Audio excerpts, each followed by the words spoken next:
वल्लाहु यर्ज़ुक़ु मन यशाउ बिग़ैरि हिसाब। तो यकीनन इस आयत के बारे में आप में से हर किसी ने सुना होगा कि अल्लाह ताला जिसे चाहता है बेहिसाब रिस्क अता करता है। यानी दुनिया में आपको ऐसे बहुत सारे लोग मिल जाएंगे जिनको अल्लाह ताला ने बेहिसाब दौलत दिया है, बेहिसाब उनको रिस्क अता किया है। तो उसमें भी अल्लाह ताला की मसलहत होती है, क्योंकि अल्लाह ही ताला जानता है कि जो रिस्क है, जो माल है, वो किसके हक़ में कितना बेहतर है और वो उसको अपनी ज़िंदगी में किस तरीके से खर्च करेगा। तो अगर किसी को भी बहुत ज़्यादा माल मिला है ना, तो आप उसको देख के कभी हिर्स मत करिए, मतलब लालच मत कीजिए कि हाँ उसे मिला है और हमें क्यों नहीं मिला, और अल्लाह ताला से नाराज़गी मत ज़ाहिर करिए कि मुझे क्यों नहीं माल दिया, क्योंकि हो सकता है शायद वो माल आपके लिए बेहतर ना हो, और जो माल सामने वाले के पास आप देख रहे हैं ना, शायद वो उसके लिए बहुत बड़ी आजमाइश हो। तो बस जितना अल्लाह ताला नवाजे उसमें खुश रहे। और इस आयत पे आपको हमेशा यकीन करके रखना चाहिए कि रिस्क अता करने वाला सिर्फ़ अल्लाह है, और किसी भी काम में आप हैं ना, तो बस ईमानदारी से मेहनत कीजिए और अपनी बारी का इंतज़ार कीजिए, क्योंकि सिर्फ़ इनाम और रिस्क अल्लाह ही ताला अता करता है। तो अस्सलाम वालेकुम guys, welcome back to my channel. तो हो गई एक नए व्लॉग की शुरुआत, और इस वक्त सुबह का टाइम था और मैंने फटाफट से बच्चों के लिए आलू के पराठे बनाए और टिफ़िन दिया, और अभी हम निकल चुके हैं बच्चों को लेकर स्कूल। तो आप आगे वीडियो में बने रहिए, और आज हम बात करेंगे आपसे एक अहम टॉपिक के बारे में, और साथ ही साथ आज मेरे ब्लॉग में आपको एक ऐसा डिश मिलेगा जो बच्चों को बेहद पसंद है। मुझको मोहब्बत अपनी अता कर दे, मुझको मोहब्बत अपनी अता कर दे, मुझको बुला ले मदीना या रब, मुझको बुला ले मदीना या रब, अपनी मोहब्बत मुझको अता कर दे, मुझको अता कर दे मौला। तो बच्चे अल्हम्दुलिल्लाह स्कूल पहुंच चुके थे और हमारा वॉक भी डन हो चुका था, और अभी हम घर पहुंच चुके थे और कर रहे थे अपना नाश्ता। तो ये जो टाइम होता है ना, उस वक्त मैं नाश्ता करते हुए सोचती रहती हूँ कि अभी जो मेरा काम है उसमें से मैं कौन सा काम पहले शुरू करूँ, कौन सा काम ज़्यादा इम्पोर्टेंट है। तो ये सारी चीज़ें मतलब चलती रहती, यानी नाश्ता करते हुए भी मैं जो है काम पे लगी रहती हूँ, यानी मेरा माइंड काम पे लगा रहता है।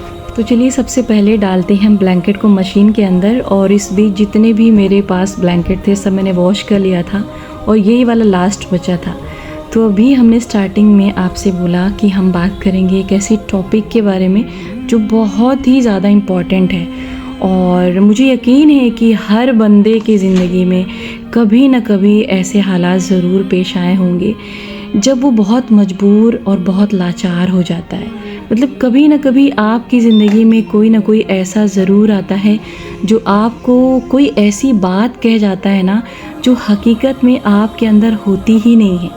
तो जिस वक्त आपको वो बातें बोली जाती है ना, सच में आप बहुत मजबूर होते हैं, बहुत लाचार होते हैं, और वो जो बात होती है ना, वो आपके दिल को इस कदर चीर देती है, इस कदर दुखी कर देती है कि आप चाह कर भी कुछ नहीं कर पाते। तो फिलहाल मैं पूरे यकीन के साथ कह सकती हूँ कि ऐसा हर किसी के साथ होता होगा कि जब उसको कोई बात बोली जाती होगी ना, तो सच में उसका दिल तड़प जाता है और वो बदला लेने पे कादिर होता है, यानी वो चाहे तो बदला ले ले, लेकिन वो खामोश रहता है। तो जब आप उस वक्त खामोश हो जाते हैं ना, तो आपके बहुत सारे फ़ायदे हो जाते हैं। शायद आप में से बहुत सारे लोगों को पता हो और शायद कुछ लोग नहीं भी जानते हों। तो मैं आपको बता दूं कि इतना बड़ा आपका फ़ायदा होता है ना कि आप आज जान लेंगे ना, तो सच में आप खामोश रहेंगे जब भी कोई आपको कोई ऐसी बात कह देगा जो आपके अंदर होगी नहीं। तो सबसे बड़ा फ़ायदा ये है ना कि जब आपको कोई बात बोली जाती है और उस वक्त आप खामोशी के साथ उस बात को सुन लेते हैं ना, तो सच में आपका इतना फ़ायदा होता है ना, इतना फ़ायदा होता है ना कि आप जानेंगे तो आप खुश हो जाएंगे। तो जिस वक्त आपको कुछ भी कहा जाता है तो आप पूरे सब्र के साथ उस बात को सुनते हैं ना, तो उस वक्त फ़रिश्ते आपका जवाब दे जाते हैं। आपको तो लगता है ना कि आप खामोश हैं, लेकिन यकीन मानिए कि आपका जवाब फरिश्ते दे जाते हैं। कौन देता है? फरिश्ते, कोई मामूली इंसान नहीं, बल्कि फरिश्ते आपका जवाब दे जाते हैं। और दूसरा सबसे बड़ा फ़ायदा क्या होता है, वो ये है कि वो आपका जो मामला है ना, वो जो आपका मैटर है, वो जो इशू है ना, वो अल्लाह के सुपुर्द हो जाता है। और जब कोई मैटर अल्लाह के सुपुर्द हो जाता है ना, तो उस वक्त आप यकीन रखें कि सच में आप एक ऐसी नेमत को पा जाते हैं ना, जिसके बारे में आपने सोचा भी नहीं होता है, और वो होता है सब्र। और सब्र एक ऐसी बड़ी नेमत है ना, जिसको अल्लाह ताला हर किसी को नहीं देता है। अल्लाह ताला सब्र उसी इंसान को देता है ना, जो सब्र जैसी भारी चीज़ को उठाने लायक होता है। ऐसे ऐरे गैरे को अगर सब्र मिल जाए ना, तो फिर सबकी चांदी हो जाएगी। तो सब्र उसी इंसान को मिलता है जो वाकई जो है दिल से सच्चा होता है, और सब्र तहम्मुल वाला होता है, और अपने हर काम को अल्लाह के सुपुर्द करते हुए चलता है, और इस यकीन के साथ जीता है ना कि जो भी बंदा उसे बदनाम करने की कोशिश कर रहा है, या जो भी उसका बुरा चाह रहा है ना, उसका अल्लाह मतलब उसको इस कदर जलील करेगा ना, और ऐसी जगह से जलील करेगा जहाँ से वो कभी सोच भी नहीं सकता है। तो जब भी कोई आपको कोई गलत चीज़ बोले ना, तो सबसे पहले तो आप अपने अंदर झांकिए। अगर वाकई वो चीज़ आपके अंदर है, तो आप अल्लाह ताला से तौबा करिए और उस गलती को छोड़ दीजिए। लेकिन अगर आपको यूं ही कोई बदनाम करने की कोशिश कर रहा है ना, तो आप सब्र कर लीजिए। यकीन मानिए आपका बहुत अच्छा अंजाम होगा, क्योंकि जो शैतान होता है ना, वो इंसान का खुला हुआ दुश्मन है। वो तो हर पल चाहता है कि इंसान को रुसवा करे, कभी किसी के ज़रिए, कभी किसी के ज़रिए।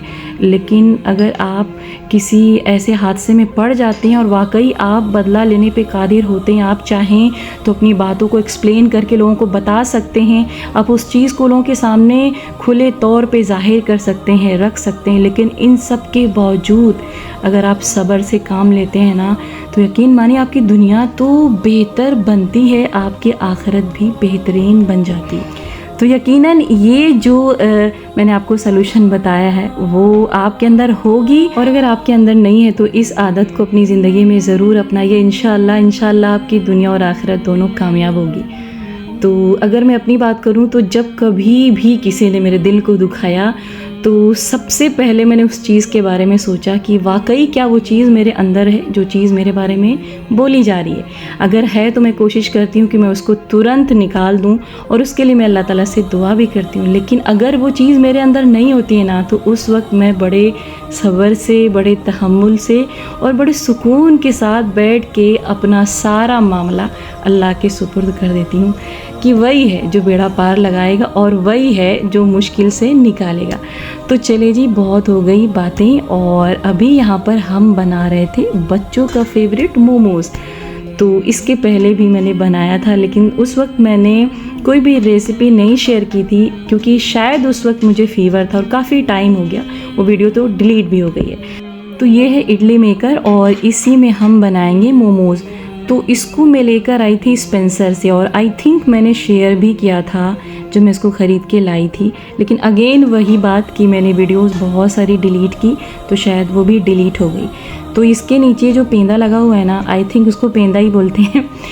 तो इस तरीके के जो बर्तन होते हैं ना, वो ईज़िली आपके इंडक्शन पे यूज़ हो जाती हैं। तो अगर आपके घर में इंडक्शन है और आप परेशान हैं कि कौन सा बर्तन उस पे यूज़ करें, तो आप मार्केट में जाइए, और आप जब बोलेंगे ना, तो आपको बर्तन मिल जाएंगे। और अगर आपके घर में इस तरीके के बर्तन हैं, तो आप इंडक्शन को ऑन करिए, उस पर रखिए और चेक करिए।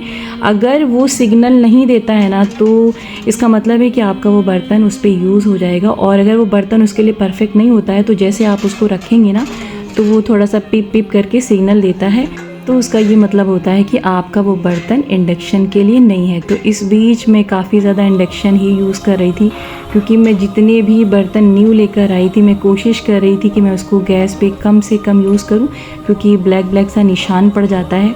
और अभी तक मुझे ऐसा कोई तरीका नहीं मिला कि मैं वो जो बर्तन पे ब्लैक ब्लैक से निशान पड़ जाते हैं ना, उसको कैसे साफ़ करें। क्योंकि जो भी नॉन स्टिक पैन होते हैं ना, अगर आप उसको रगड़ेंगे तेज़ी के साथ, तो उसका पॉलिश जो उसमें लगा रहता है ना, अब वो भी क्लीन हो जाएगा साथ ही साथ। और दूसरा सबसे बड़ा रीज़न ये है ना कि गर्मी इतनी होती है, तो फ़ैन जब ऑन रहता है ना, तो गैस पे तो काम करना मुश्किल ही है। तो एनीवेज़ यहाँ बनाते हैं मोमोज़ और बच्चों को बहुत ज़्यादा पसंद है। और इस वक्त सुबह के तकरीबन 10 बज गए थे और अमानत के बस आने का टाइम हो रहा था और अमानत का आज एग्ज़ाम था। तो जब एग्ज़ाम होते हैं तो कोशिश करती हूँ मैं कि हस्बैंड हिला दें, क्योंकि उस वक्त मैं काम कर रही होती हूँ और बीच में इस तरीके से स्कूल जाना पॉसिबल नहीं होता है। तो यहाँ पर मैंने सारे सामान ले लिया, आपने देख लिया, मैंने कैरेट लिया, कैबेज लिया और कैप्सिकम लिया और साथ ही साथ मैंने लिया था पनीर। और पनीर को जब मैंने फाड़ा था ना तो उसका पानी निचोड़ के वैसे ही रख दिया था, तो इसलिए वो चूरा चूरा था, उसमें कुछ भी करना नहीं पड़ा मुझे। तो यहाँ पर मैंने शेप भी इसका बना दिया है और सब्जियों को मैंने अच्छे से वॉश किया, लेकिन उसको किसी भी तरीके से मैंने ऑयल में फ्राई नहीं किया। और जितनी भी सब्जियां थी मैंने कच्ची सबको मिक्स किया और उसके साथ मैंने अदरक लहसुन छोटे छोटे पीसेस में कट किए और साथ ही साथ मैंने नमक डाला। और जब मैं मैदे को गूंद रही थी ना तो उस वक्त भी मैंने मैदे में थोड़ा सा नमक डाला था और थोड़ा सा ऑयल डाला था। तो उसका मोयन नहीं बनाना था, बल्कि आपको तुरंत ऐसे उसको मिक्स करके आटे को रेडी कर लेना था। तो यहाँ पर थोड़ा सा पानी ज़्यादा हो गया था, इसको हम निकालेंगे और उसके बाद में रेडी करेंगे। तो इसका जो दूसरा वाला सेट है ना उसको इस पर नहीं रखेंगे क्योंकि बहुत ज़्यादा हो जाता है और जो मोमोज़ जब उसमें रखते हैं ना तो फिर वो दब जाता है और इस तरीके से अच्छा नहीं बन पाता है। तो एनीवेज़ यहाँ पे पानी बहुत अच्छे से खौलाना है, एटलीस्ट आपको 10 मिनट्स तक पानी बहुत अच्छे से खौलाना। उसके बाद इसको इस पर रखना है और तकरीबन 15 से 20 मिनट के अंदर आपका मोमोज़ रेडी हो जाएगा। तो मैं जल्दी जल्दी से कर रही थी क्योंकि अमानत आने वाली थी और मैं चाहती थी कि जैसे ही अमानत आए थक के तो वो खा लें और एकदम से खुश हो जाएं। तो अगर आपके भी बच्चों को मोमोज़ अच्छा लगता है और आपके पास ये इडली मेकर नहीं है तो परेशान होने की ज़रूरत नहीं है, क्योंकि आप एक भगोने में पानी लीजिए और सबके घर में वो जो झन्ने वाला बर्तन होता है ना, जो स्टील का होता है जिसमें छोटे छोटे से छेद बने रहते हैं, तो वो बर्तन आप भगोने के ऊपर रखिए और उस पर मोमोज़ रखिए और याद रखिए कि उसको थोड़ा सा ऊंचाई वाले ढक्कन से ऐसे ढक दीजिए जैसे इसको हम ढक रहे हैं। तो आपका मोमोज़ रेडी हो जाएगा और परेशान होने वाली बात नहीं रहती कि जो चीज़ हम दिखा रहे हैं अगर आपके पास नहीं है तो आप परेशान हो। रास्ते निकाले जा सकते हैं और रास्ते बनाए भी जा सकते हैं, बस थोड़ा सा दिमाग लगाने की ज़रूरत होती है। तो फ़िलहाल यहाँ पर मेरी कोशिश है कि मैं फटाफट से रेडी करूँ और फिर हम और माँ बेटी मिलके खाएं मज़े से। तो अक्सर बच्चों को मोमोज़ बहुत ज़्यादा पसंद आता है और बाहर भी मिलता है, लेकिन अगर आप मेरी बात माने ना तो कोशिश करें कि आप घर में ही बनाएं। जो भी चीज़ आपके बच्चों को बहुत ज़्यादा पसंद है आप उसको मतलब सीखिए, कोशिश करिए, बनेगा, सब कुछ बनेगा, क्योंकि दुनिया में कोई चीज़ इम्पॉसिबल नहीं होती है। और अगर मैं अपनी बात करूँ ना तो मेरी लाइफ के डिक्शनरी में कोई चीज़ इम्पॉसिबल है ही नहीं, यानी इम्पॉसिबल का जो शब्द है ना वो मेरी ज़िंदगी में है ही नहीं, क्योंकि जो ट्राई करता है ना, जो कोशिश करता है वो पाता है। और अरबिक में एक मुहावरा है कि मन जद्दा वजदा, यानी जिसने कोशिश किया उसने पाया। तो जो भी आपके बच्चों को पसंद है उसको ज़रूर ट्राई करिए। और टेस्ट में 19-20 रहता है, लेकिन सम टाइम आपका यकीन मानिए बाज़ार से भी अच्छा बन जाता है। तो बच्चे भी खुश हो जाते हैं और हम सब खुश हो जाते हैं और साथ ही साथ आपका पैसा भी बचता है। और सबसे ज़रूरी चीज़ वो ये है कि आपके बच्चों के बीमार होने के जो चांसेस रहते हैं ना वो कम हो जाते हैं, क्योंकि जितना ज़्यादा आप या आपके बच्चे बाहर का खाएंगे ना उतना ज़्यादा बीमारियां आपके घर तक आएंगी। और दूसरा सबसे बड़ा नुकसान ये है ना कि जब आप बाहर के खाने के आदी हो जाते हैं ना तो यकीन मानिए आपका दिल फिर बाहर के ही खाने का मन करता है, फिर घर में कुछ भी बनाने का मन नहीं करता है। तो कोशिश करिए कि आप घर में बनाइए, जो दिल करे आपका खाने का या फिर आपके बच्चों को खाने का तो आप उसको घर में बनाइए। और यहाँ पर ये है शेज़वान चटनी और ये है अमानत की फेवरेट चटनी और इनफैक्ट हम सब की फेवरेट है ये। और इसके बिना मोमोज़ अधूरा रहता है, यानी कि जो मोमोज़ का टेस्ट है ना वो अधूरा रहता है। तो शेज़वान अगर आप चाहें तो मार्केट से ख़रीद लाएं या फिर अगर आपको चटनी बनानी आती है ना तो उसको भी आप बना सकते हैं। और आई थिंक शेज़वान के साथ ये बहुत अच्छे से मतलब टेस्टी आती है खाने में। तो ये वाला जब बर्तन मैंने ख़रीदा था ना तो ख़ास इसीलिए ख़रीदा था कि इसमें हम लोग इंशाल्लाह मोमोज़ खाएंगे। तो अल्हम्दुलिल्लाह मोमोज़ रेडी हो गया था और एक राउंड हमने निकाल दिया था, उसको देंगे अमानत को, 1-2 पीस हम भी लेंगे और सेकंड राउंड यहाँ पर मैंने चढ़ा दिया था। तो गाइज़ ये थी मेरी आज की वीडियो। आई होप कि आपको पसंद आई होगी। तो फिर मिलते एक नई वीडियो के साथ। अल्लाह हाफिज़।